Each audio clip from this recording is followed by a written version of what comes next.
where we're really going is, as an intelligence officer, I would expect all of you to expect me to lie to you. Hi guys, my name's Laszlo. This is my channel UFO World. Today I'll be discussing the menace, which is Sean Kirkpatrick. He's been very active, releasing an op-ed, appearing on podcasts in an effort to slow down UAP disclosure, discrediting the phenomena and individuals involved, which is quite outrageous considering what's been happening the last few years. So I'll be discussing all of this and digging into a bit about what could be his potential motivations to this and what one might gain by taking this approach, apart from the obvious, right, which is to discredit. And in general, just some general Kirkpatrick slander, just a little bit. So let's remember that Sean Kirkpatrick was the person that headed up AARO, the All-Domain Resolution Office, which was the US's answer to the UFO phenomena, in an effort to understand what is going on and investigate these cases. Previous to this, though, he was an intelligence officer, and as you've seen from the clip at the start of this video, a standard part of his role was to lie. So he is a byproduct of the Pentagon. So this is supposedly the official house to study the phenomena. Yeah, it's safe to say he is strongly against UFO disclosure. This is an act of war, basically. Because you have to ask yourself, why make such outlandish statements such as Congress is being led on a wild goose chase?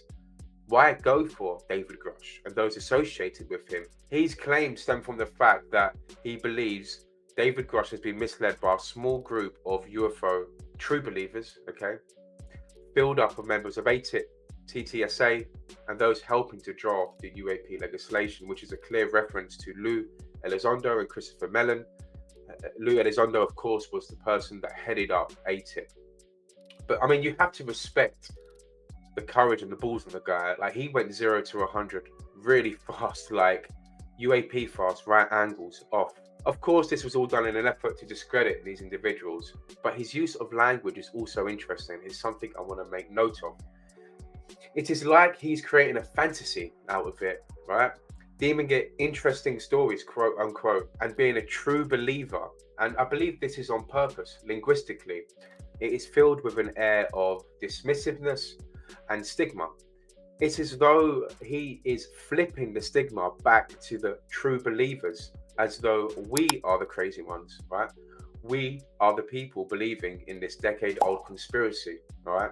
And he literally uses the word conspiracy theory as well. And let's also take a step back and remember what his initial stance was, which was on the side of him needing more evidence and data, which, although is definitely true, he is jumping on a narrative which probably a large portion of the public actually take and side with. And I'm not going to lie, we do need more evidence. We all know this. But this is not about that. It's about uncovering the secrets hidden by those in power. The existence of ET is ultimately a byproduct of this. It's organic. It's only natural that this will be part of the conversation. And we can't prove the existence of aliens currently, but we can try to prove that certain government bodies are hiding exotic materials. But he has purposely jumped on a narrative which has put him in a strong position. And to those not so familiar with his game, it is a strong place to be in because he plays the role of someone coming from an official background. And also certain media houses will be backing him to help this cause if we believe his true purpose is to discredit these individuals. And also, I'm not sure that the wider public would fully get and have knowledge of his shady past, so they might not know any better. He is trying to move the limelight away and create a distraction. His claims are outrageous if you actually break it down. I mean, bearing in mind what has been happening, he's literally discrediting anything David Grusch said, and now TTSA, stating that the meta-source materials was actually a piece of missile casing from the 1950s. And we have seen some pushback on all of this on social media already by Christopher Melon, Luiz Elizondo, and Gary Nolan in many ways. But with all this commotion being created, I think one of his main objectives is to take the limelight away from what is going on and cause a distraction.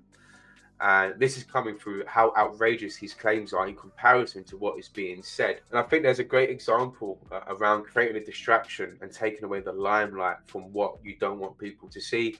For those that watch football, Jose Mourinho is fantastic at this.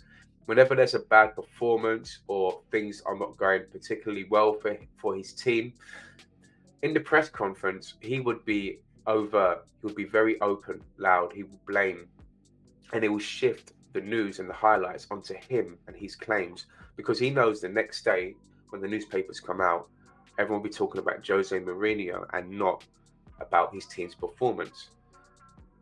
And you can see how Sean Kirkpatrick is following a similar route with this. He hasn't slowed down. He released his OPED and he's done a podcast. So it seems like this is becoming more of a chess match now. And now they have started their move, which is interesting because it tries to captivate a group of individuals and skeptics and debunkers who also believe that this is just a conspiracy. Difference is David Grusch has been verified and vetted. Kirkpatrick is coming out with unsubstantial information, which makes me think he's just trying to cause chaos. But there is a way out of this, and we need something right now. We need a response. So yes, we need those whistleblowers to come forward. We need David Grusch to create his own OPED, and when that shit comes out, we need to be sharing that like crazy, right? Spreading that. Reddit, Twitter, Facebook, all content creators talking about it, creating noise and pushing this movement upwards away from the conversation and narrative that he is trying to employ. But we need a response right now because his remarks are quite damning and they can catch fire and spread, because there's a lot of people who are like, oh, exactly, that's what I thought, and a lot of skeptics and debunkers jumping onto this kind of narrative as well, and it could slow momentum, which, if we're looking at how this year has gone so far, has been really strong and a lot of stuff has come out. So we need to kind of keep things moving forward and escalating. And I believe right now we are in a pivotal moment per se, because if we do get the right evidence and information to come forward, then it could be a strong catalyst to push the UAP transparency movement, as it will only make more apparent the corruption even more clear and evident. And maybe the timing couldn't be any better.